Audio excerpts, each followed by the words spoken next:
Mile Bogović exposed the wrong translations of the original writings and the wrong citation of the archive, where in both cases the words, Serb, Serbian are inserted.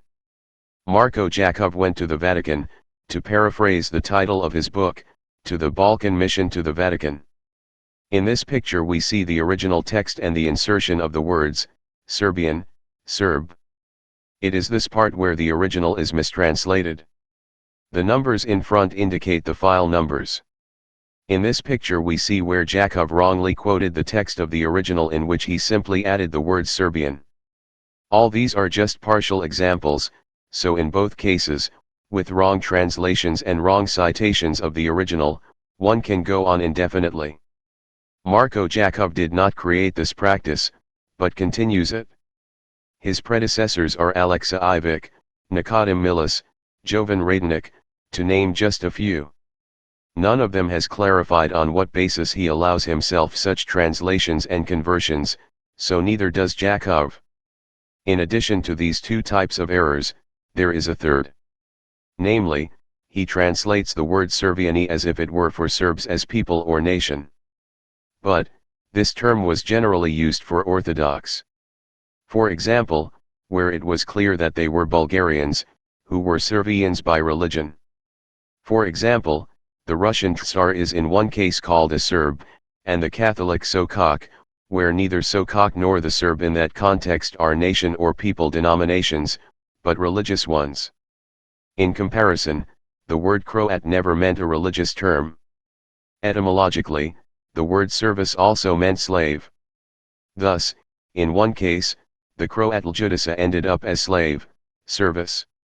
One of our 7 Croats, Ljutiša, has been employed for 2 months on the estates of the split nobleman Petar Black, who held large estates.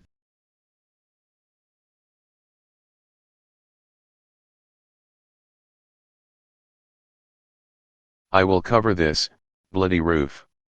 Hello Ljutiša.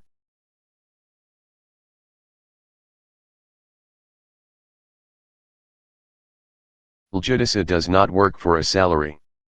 He has recently become Petrov's service, that is, a slave. He came to such a position because he borrowed 2 ducats from Petar Black, which he could not repay. He was therefore forced to repay the debt by slave labor, which was normal at the time. The fourth type of error is his complete disregard for the ambiguity of the word block, about which there is a vast literature, in historical manuals, encyclopedias, and professional literature. Jačov himself writes why he went to the Vatican, so let's quote, "Working on this book was an integral part of my obligations as a research associate at the Historical Institute in Belgrade, on the project history of the Serbian people under foreign rule from the 16th to the 18th century. And he also writes, I conducted my scientific research in the archives of the Congregation for the Propagation of the Faith, under the direct supervision of academician Radovan Samardzic, who trained me for this type of work. He had the material support not only of Serbian institutions, but also of the Vatican." In this context, Jačov thanked Professor Dr. Pierre Dupré, Secretary of the Catholic Cooperation Committee and the Secretariat for Christian Unity. Let's try to clarify when entry of Saivism into the Vatican occurred. Here is the recording. Here we see the cardinal behind whom is Marko Jačov. What you see is an assignment, an honorary doctorate obtained by Marko Jačov, by right hand of Pope John Paul II, his cardinal, Letjajiwis. How Jačov came to this cardinal as a researcher. The Serbs began implementing their 1986 Serbian memorandum. The process for the beatification of Alojza Stepinac has begun. The key Serb institution was the Serbian Academy of Sciences, SANU. They started sending their people to the Vatican, archives, church schools.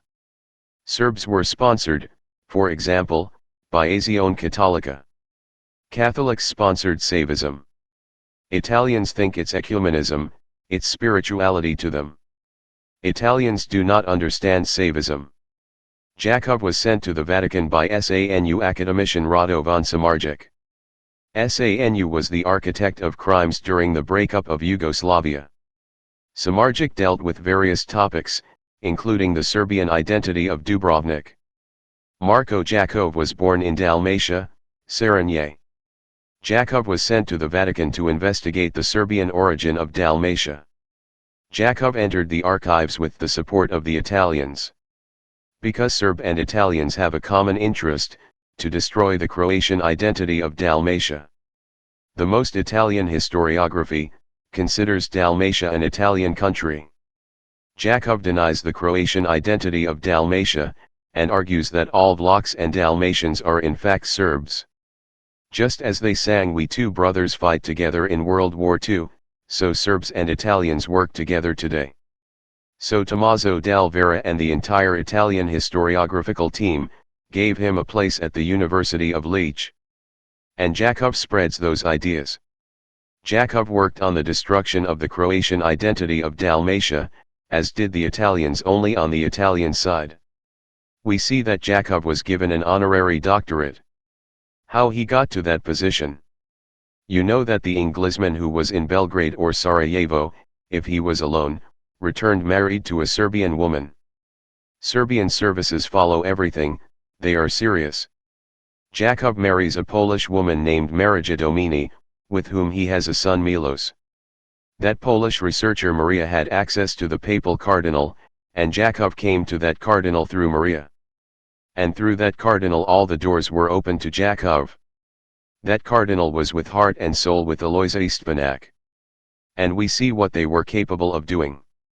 When Jačov did everything he needed to do, entered the Vatican institutions, delegitimized the Croatian identity of Dalmatia as well as the Italian one, he divorced his wife in an ugly way, declaring her a psychiatric patient.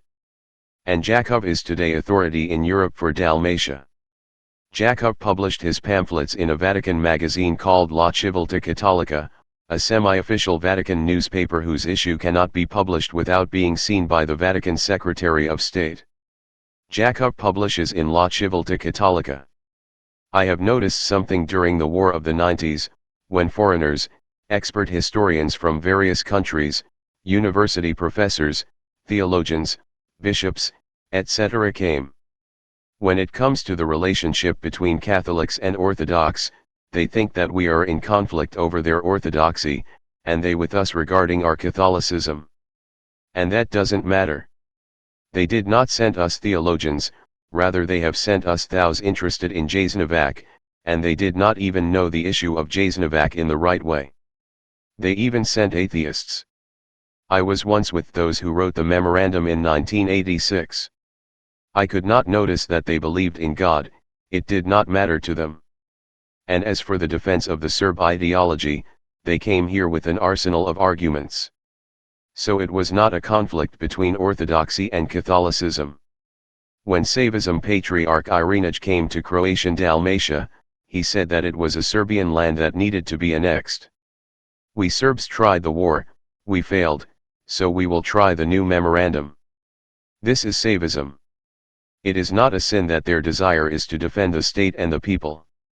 But a spiritual institution such as the Church, should not identify with state political goals, which accept violence, lies and everything else. That's actually the crux of the problem in my book.